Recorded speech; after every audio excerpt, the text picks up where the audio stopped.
20 ans avant, c'est très 30 ans avant. à la fin de la guerre froide, bien sûr. Tout simplement parce que Mobutu était important pour eux en tant que bouclier pour la guerre froide contre l'Union soviétique en Afrique. Mais remarquez qu'en 88, lorsque le mur de Berlin est tombé, 2 ans après, ils ont pris la décision de le lâcher. On ne va pas refaire l'histoire, mais je vais quand même relever quelques points essentiels dans les processus, dans cette crise dans la région des Grands Lacs. Vous dites dans votre livre, il y a des multinationales qui sont derrière cette déstabilisation de la région des Grands Lacs. Est-ce que ce sont les États ou bien ce sont des sociétés privées qui déstabilisent la région des Grands Lacs? Et si vous avez cité quelque chose, je ne veux pas y revenir, mais est-ce que vous avez des preuves que des multinationales occidentales, notamment américaines, canadiennes et françaises, sont derrière ces guerres dans la région des Grands Lacs? Mais lisez le livre. Ces multinationales, multinationales étaient à Goma. C'est elles qui étaient à Goma. Vous avez suivi, ça ce n'est pas un secret, lorsque Laurent Désiré Kabila a signé les accords en tant que chef rebelle à Lubumbashi avec les multinationales américains pour prendre les mines de Tenke-Fungurume et de Kalemi. Mais c'était public. Avec les 200 millions de dollars. Avec les 200 millions de dollars et tout. Donc c'était public. Ce ne sont pas des preuves à donner. Les preuves sont là. Je place simplement les faits dans la logique de l'histoire pour que le peuple congolais comprenne et que la communauté internationale comprenne que la guerre qui a eu lieu, c'est une guerre qui a été initiée, pensée, planifiée à partir de Washington en passant par Kampala et Kigali. Depuis 1998, il y a une nouvelle guerre, il y a une nouvelle déstabilisation. Kabila père est mort en 2001, en fait en 2001 au mois de janvier. Il y a son fils qui est au pouvoir maintenant. Apparemment, la situation semble se calmer. Se calmer? Mais semble se calmer parce que la guerre est terminée à l'Est. Sauf quelques escarmouches qui, de temps en temps... J'aimerais vraiment justement, je vais vous poser la question. Qui est-ce qui explique que vous, dans votre livre, vous dites rien n'est fait, à tout moment, les Congos peuvent être divisés? Mais là, je m'excuse. Parce qu'il y a des nouvelles élections qui ne peuvent pas être divisées. Le Congo est déjà divisé, mon cher ami. Au moment où nous parlons. Mais il n'y a qu'un président, il n'y a qu'un gouvernement qui dirige aujourd'hui, en fait, qui est à la tête du Congo. Est-ce que ce président dirige tout le Congo? Vous voyez un chef d'État, quand il veut aller à Kisangani en visite, il désarme son armée propre des Congolais pour amener les Tanzaniens, le protéger, et vous appelez ça être chef d'État et gouverner un pays? Est-ce aujourd'hui un chef d'État qui, quand il voit que le pays est attaqué, du Rwanda, envahi, il envoie 10 000 hommes, et ces 10 000 hommes sont attaqués par ce qu'on appelle l'armée nationale congolaise, qui empêche que l'armée congolaise s'oppose à l'invasion étrangère? De quelle armée nous pouvons parler? Mais il y a des perspectives des élections qui sont prévues. Oui, mais écoutez-moi bien. Les élections, il ne faut pas qu'on drogue le peuple congolais avec élection. Moi, je suis pour les élections. Mais l'élection en soi n'est pas une solution. L'élection ne peut être une solution que lorsqu'elle est faite dans de bonnes conditions pour apporter des solutions aux problèmes actuels. Mais si les élections, on veut simplement dire aux Congolais élections, nous avons vu le cas en Angola. Il faut que l'histoire nous apprenne quelque chose. Lorsqu'on a voulu imposer des élections dans n'importe quelle condition entre le MPLA et l'UNITA en Angola, mais on a connu une implosion de violence beaucoup plus qu'avant. Il ne faut pas qu'on amène notre pays tout simplement dans la logique élection, parce que si nous voulons parler même élection aujourd'hui, c'est beau. On dit, on fait élection, on parle aujourd'hui du recensement pour les électeurs. Mais on n'a même pas une carte d'identité pour un pays où le problème de la nationalité se pose. Alors je pose une question. On va recenser qui? Sur base de quels critères on saura que celui-ci est congolais ou pas congolais? Alors, parce que tout Congolais aujourd'hui n'a comme pièce d'identité que l'attestation de perte des pièces. Je crois que vous le savez. Je le sais, bien sûr. Parlons-en de votre cheval de bataille, c'est les Tutsis. Vous dites, aujourd'hui, l'ennemi numéro 1 des Congolais, c'est cette grande communauté Tutsi qui veulent constituer un royaume dans cette région des Grands Lacs pour dominer, pour exploiter. Et le Congo est miné de l'intérieur par les Tutsis. Mais est-ce que vous n'êtes pas en train de susciter un racisme contre ce peuple Tutsi qui vous qualifierait d'hégémonique, etc. Alors qu'ils font partie de la région, ils sont appelés aussi à vivre dans cette région de l'Afrique. Non, je crois que là, la xénophobie, c'est une myopie intellectuelle. Oui. Moi, je suis un intellectuel. Oui. Je ne peux pas appeler à la xénophobie. Dans mon livre, je reviens des dizaines de fois pour dire aux Congolais, ne retombons pas dans la bassesse de la xénophobie. Est-ce que nous c'est sommes tous un les grand pays. Tutsis ou il y a une partie des Tutsis? Mais vous m'avez posé une question, Je vous en laissez-moi prie. le développer au moins. Allez-y, allez-y. Vous avez parlé des Tutsis. Moi, dans mon livre, je ne parle à aucun moment des Tutsis Oui. comme étant un danger. Je parle de Kagame avec ses acolytes et des puissances qui sont derrière qui veulent balkaniser notre pays et annexer l'Est de la République démocratique du Congo. Nous sommes un grand pays. Demain, nous savons aujourd'hui d'abord que le Rwanda souffre d'un problème de la démographie trop galopante. 327 habitants par kilomètre carré, c'est la démographie la plus forte au monde aujourd'hui. Ce que demain, ils demandent à venir habiter chez nous, nous pouvons l'accepter, mais que cela se fasse dans la procédure normale du droit. Mais pas qu'on utilise la violence pour arracher notre pays et l'annexer au Rwanda. C'est ça que je dénonce. Et aujourd'hui, qu'est-ce que je dénonce dans la transition actuelle? C'est l'infiltration, c'est l'instrumentalisation de cette transition. Cette transition aujourd'hui, Kagame, au niveau militaire de l'armée, tout le RCD, c'est l'émanation du Rwanda. Vous ne pouvez pas me citer le nom d'un Congolais qui a créé le RCD. C'est Kagame qui a décidé la création de la rébellion de RCD après l'échec de l'attaque de 2 août 1998, lorsque Laurent Désiré Kabila a décidé que les Rwandais quittent la République démocratique du Congo. Et là, je reviens pour vous montrer quelques faits importants. Lorsque Laurent Désiré Kabila a décidé de rompre avec le Rwanda, qui était le chef d'état-major des forces armées congolaises? C'était James Kabarebe. En fait, non, mais c'est important ce que je veux dire. Oui. James Kabarebe a fui, il a quitté Kinshasa quand on a pris la décision. Mais le lendemain, quand il a quitté Kinshasa, on a vu qu'il y a un certain nombre de gens qui sont partis avec lui, dont Bizi Makara et Rouberoi, qui étaient aux affaires étrangères. Si eux étaient des Congolais, James Kabarebe est parti parce qu'il était rwandais. Pourquoi ont-ils fui avec lui jusqu'au Rwanda? C'est pour dire... Vous avez également dit dans ces livres que Rouberoi, c'était un agent de Kagame qui a la tête... Je ne le dis pas simplement, je le démontre. Oui. Je le démontre par les documents, les correspondances qu'il a, par exemple, des chefs coutumiers rwandais. La création frauduleuse du territoire de Minembwe. Oui, mais qui a été faite. Lui-même dit que ses parents, ses grands-parents habitent cette région. Vous avez démenti d'ailleurs pour une conférence de presse à Paris, en réponse justement à cette affirmation que il est capable de prouver que ses grands-parents ont habité cette région et ont été j'aimerais bien. Voilà, depuis bien longtemps. Et en tant qu'avocat, il s'est réservé le droit de vous poursuivre. Mais j'aimerais bien qu'il le fasse. Je l'attends avec joie. Voilà. Mais il vous suit.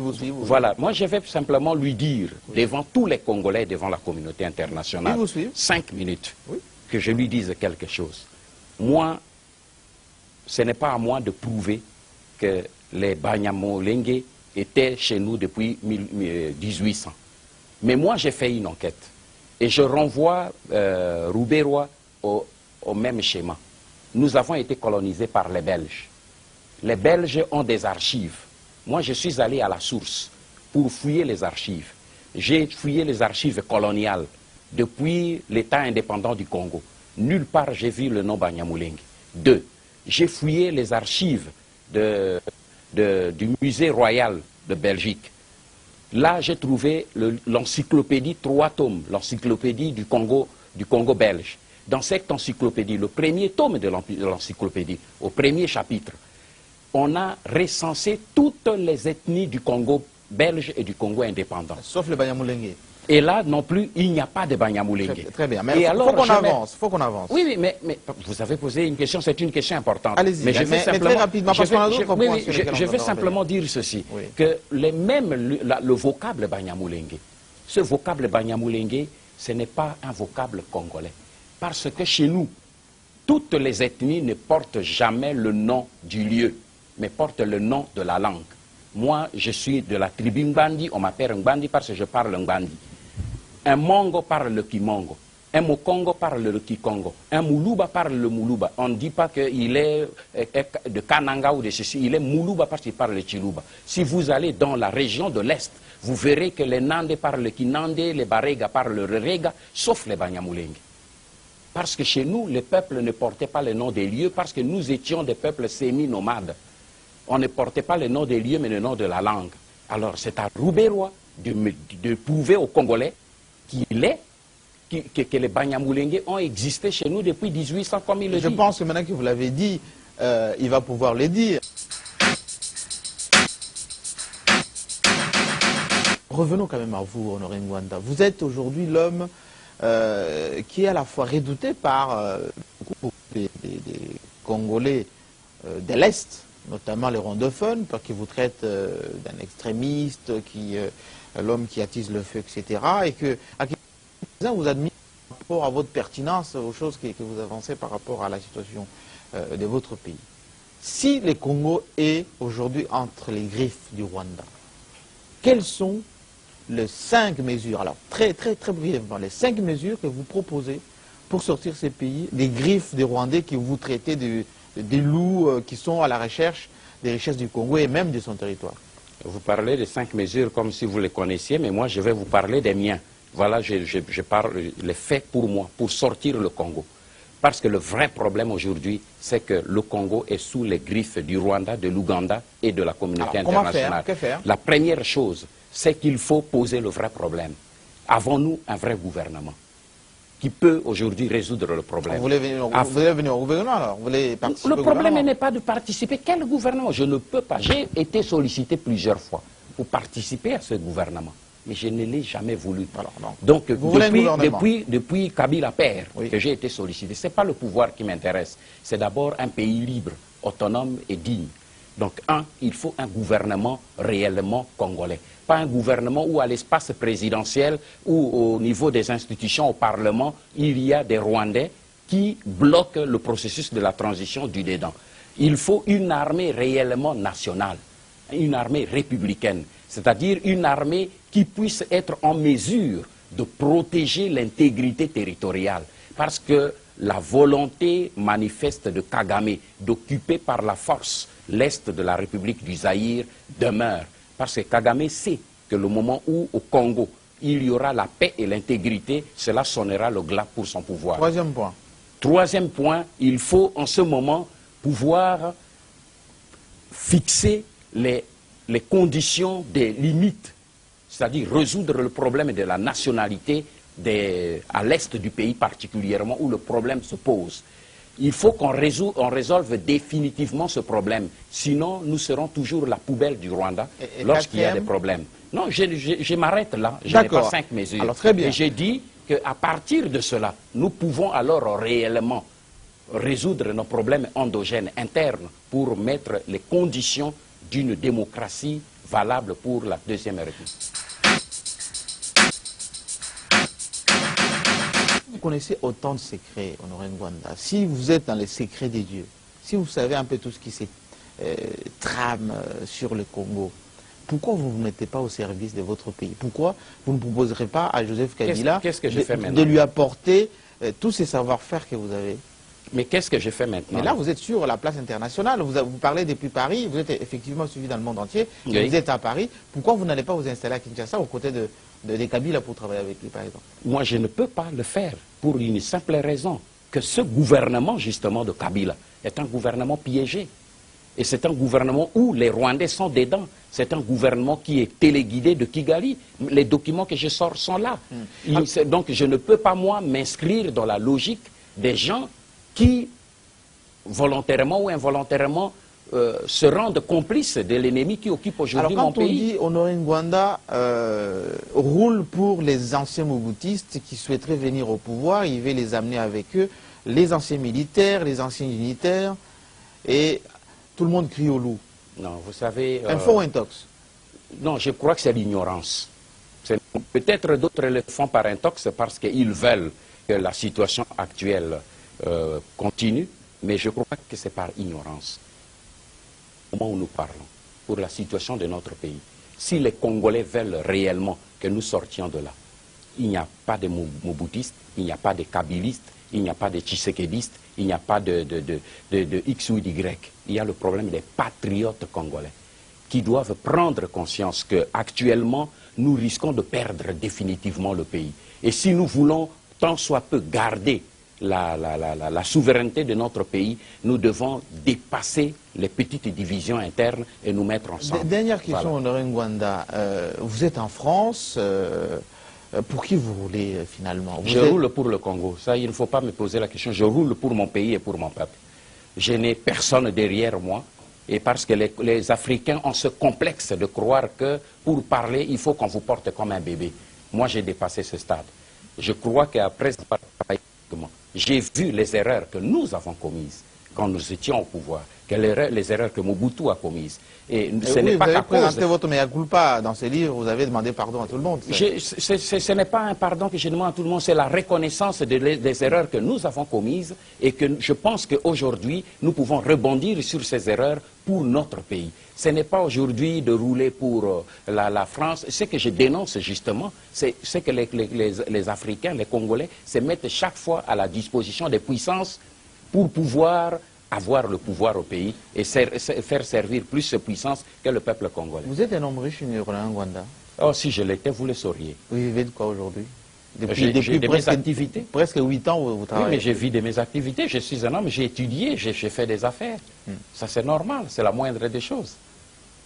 Vous pouvez revenir au Congo facilement, sans être inquiété? Mais je dois revenir au Congo, c'est mon pays et je me bats pour... Aujourd'hui, je peux revenir au Congo. Je ne suis pas interdit de séjour au Congo. Toutes les autorités les plus élevées me l'ont fait connaître. Je le sais, je peux revenir au Congo. Mais je dis, je reviens pour faire quoi? Si c'est pour faire la même chose que ce qui se fait maintenant, c'est-à-dire permettre aux Rwandais de se promener quand ils veulent dans mon pays, de sortir quand ils veulent, ça je dis non. Mais si c'est pour revenir, pour que tous les patriotes, on se mette ensemble pour récupérer notre pays qui est aujourd'hui occupé, je suis d'accord.